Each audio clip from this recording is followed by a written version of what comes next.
સાહેબ મને બોલાવ્યો. હા તો હમણાં લેશન કેમ નથી લાવતો? સાહેબ વરસાદ બહુ હતો.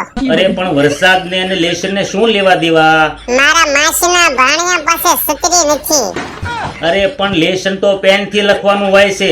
આમાં તારી માસીનો ભાણિયો અને છત્રી વચ્ચે ક્યાં આવ્યા? હું છત્રી લઈને એને ઘરે મૂકવા ગયો હતો. તું છે ને કાલે વાલીને લેતો આવજે. પણ સર વાલીને તો રામે કેબુના મારી નાખ્યા.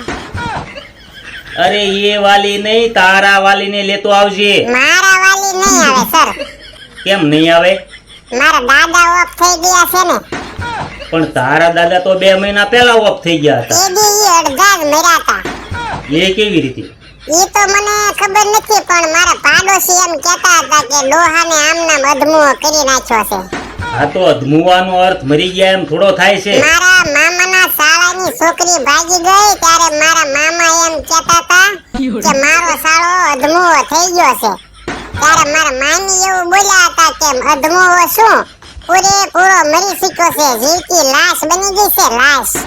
તું કાલે તારા વાલીને લઈને આવજે. પણ મારા પપ્પા તો ભણશે, ઈ કેવી રીતે લેશન કરશે?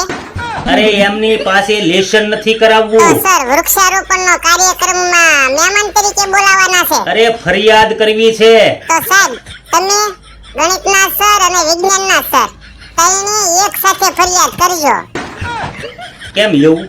મારા પપ્પા કહેતા હતા કે જે દિવસે તારી 3 ફરિયાદ આવી ને તે દિવસે ઢોર સારવા મોકલી દઈશ.